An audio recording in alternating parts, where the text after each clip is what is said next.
Good afternoon. The Secretary General and the Prime Minister will make short introductory remarks, and then they'll be happy to take a few questions. Secretary General. Prime Minister Erna Solberg, it's a real pleasure to welcome you back to the NATO headquarters. We just finished an excellent meeting where we addressed how NATO is adapting to a new and more demanding security environment, and also the upcoming meeting of NATO leaders on the 25th of May. Norway is a founding member of the alliance. Norway is a very committed member of the alliance, and we highly value the many contributions of Norway to the alliance. You have been in Afghanistan with the Norwegian troops for many years. You continue to be there. You are going to participate in the NATO battle group in Lithuania, enhancing our presence in that part of Europe. You help us with support to NATO partners like Georgia, Ukraine and Jordan. And we also appreciate that Norway is the host nation for the Joint Warfare Center in Stavanger. And all of this is important contributions to our collective defense, to the strength of the alliance. Let me also thank Norway for Norway's presence in the High North. And over the last years, Norway has invested heavily in new capabilities, new frigates. You are in the process of buying new F-35s planes, and you have decided to buy new submarines and new maritime patrol aircrafts. So Norway is increasing its capacity when it comes to presence in the High North, which is important for the whole alliance. We discussed also the preparations for the upcoming meeting in May. It will be a very short meeting, but it will be an important meeting, because it will be the first visit of the new US President to NATO and to meet allies, and it will also be a meeting where we will meet the new French President. And I'm absolutely certain that the meeting in May will express NATO unity, NATO resolve, and that's something I welcome in times of more uncertainty. Then we need a strong alliance. The two main issues that we will address at the meeting in May are transatlantic bond burden sharing and NATO's efforts in the global fight against terrorism. When it comes to NATO's role in the fight against terrorism, we will address issues like Afghanistan. NATO has been there for many years. We are unwavering in our support for the Afghans. We will continue to provide them with financial support, train, assist and advise. And we had to address issues related to the future of our rescue support mission, the force level, and how we can continue to provide support to the Afghans. We will also discuss how NATO can step up its efforts to provide support to the counter-ISIL coalition. We provide some AWACS support. We train Iraqi forces, but we will look into what more NATO can do. Regarding burden sharing, the transatlantic bond, all 28 allies made a very important decision in Wales in 2014 to stop the cuts in defense spending, to gradually increase, and then to move towards spending 2% of GDP on defense within a decade. And the good news is that we have turned a corner. After many years of decline, we have now seen the first increase in defense spending across Europe and Canada.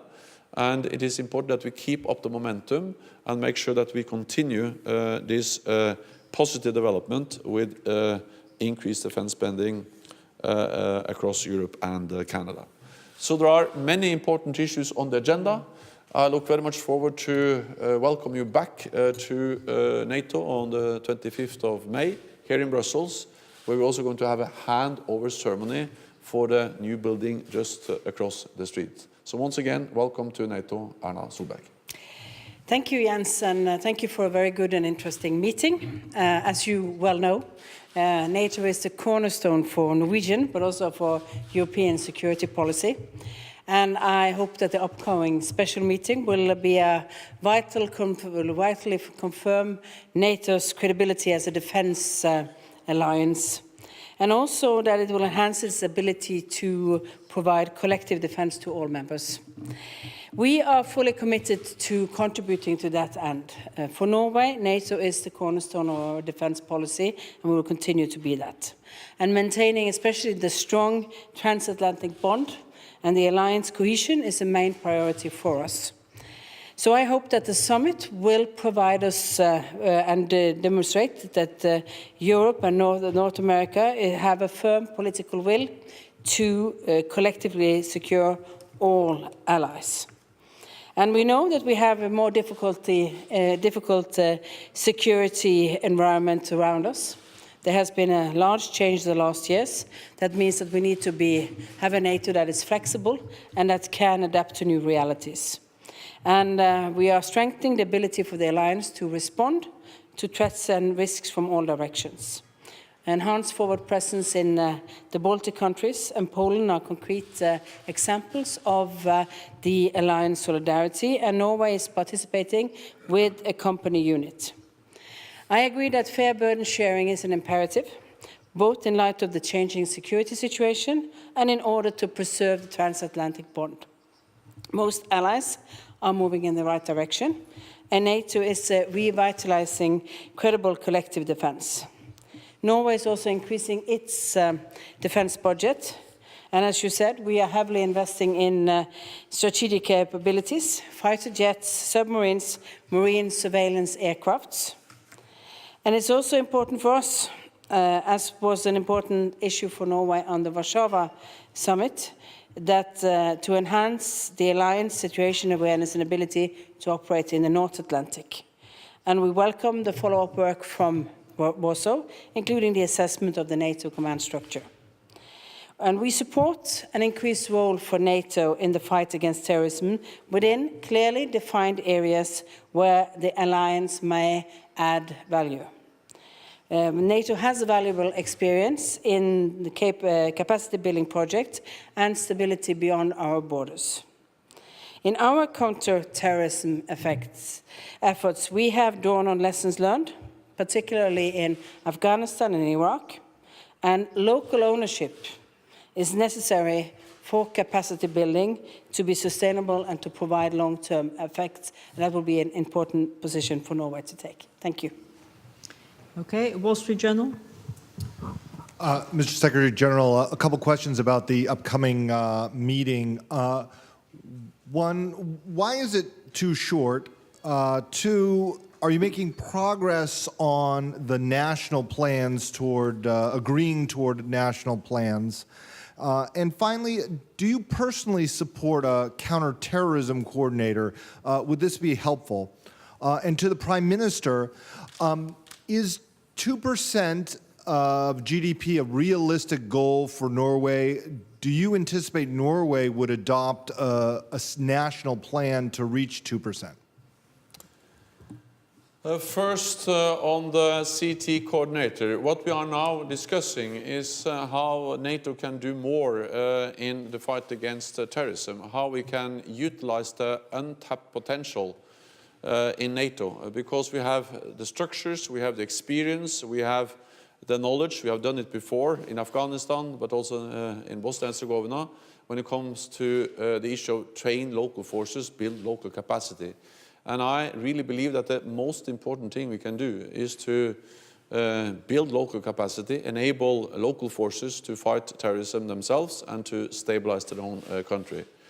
Exactly how we're going to do that, exactly which measures we will agree on, it's a bit too early to say, but we are looking into different measures addressing how NATO can step up its efforts in the global fight against terrorism. Regarding the national plans, we are now looking into how we can make sure that we keep up the momentum, that we are able to continue the increase in defense spending we have seen over the last couple of years.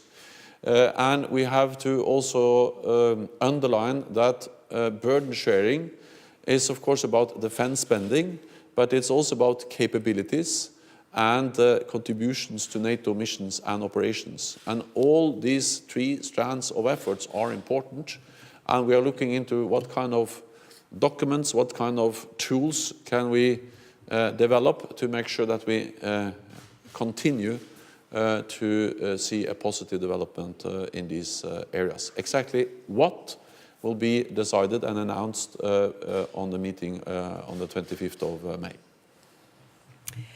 And I would just like to say that Norway has, last year we proposed a long-term plan for the Norwegian defense, which is an enormous increasement in the years to come in our budgets.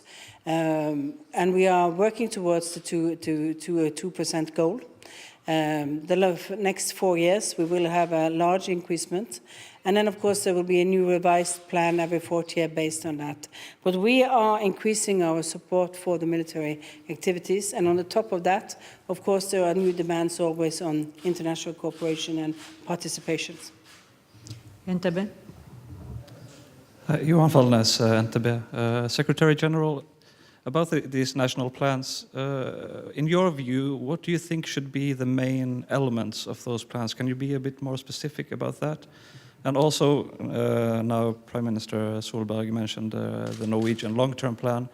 Do you expect that Norway would have to be more specific about its plans? Is the long-term plan enough, or should Norway prepare to lay some more details on the table?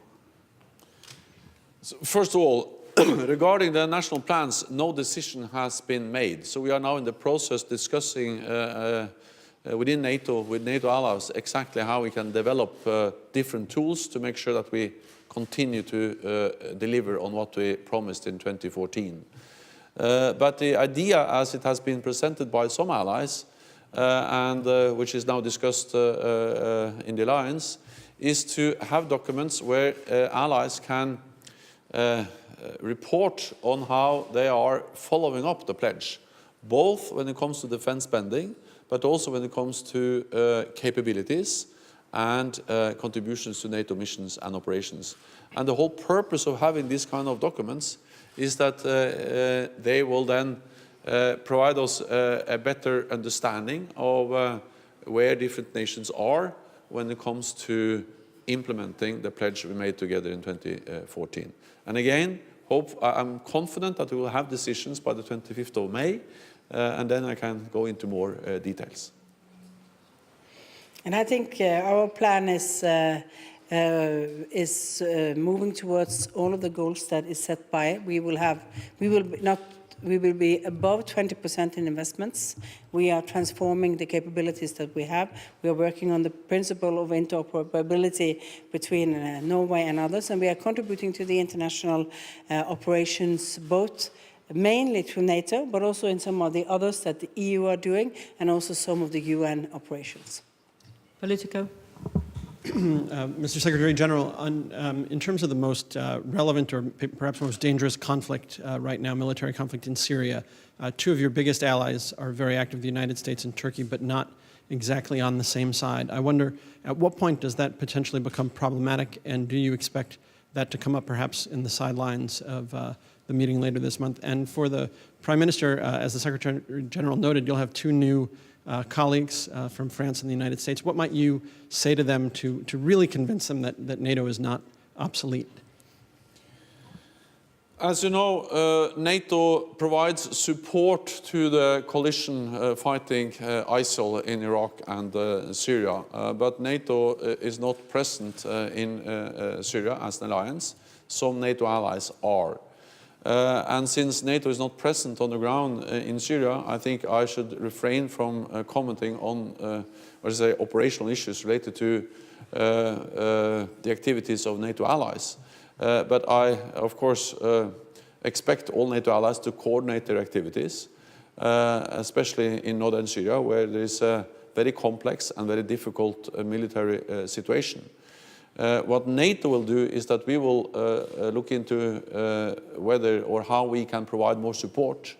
We provide some support to the coalition with our AWACS planes, improving the air picture for the coalition operating over Iraq and Syria.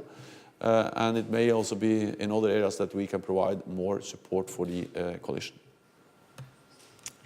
My message to, well, they are not my colleagues since I'm a prime minister, not a president, but remembering to understand the differences in a monarchy like Norway. But my biggest message to them is, of course, that the Atlantic tie has shown itself to be extremely important.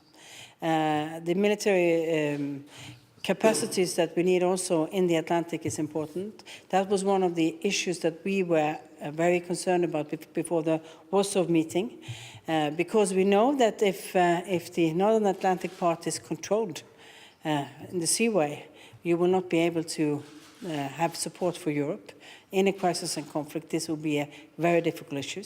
And so it's important to have this connection. And I think when we started to work on this, one of our partners was in fact France, who have a different understanding of the Atlantic ties now, I think, than they had, if you look 20 years back, 30 years back, and the understanding that the connection between North America and Europe is extremely important, also military.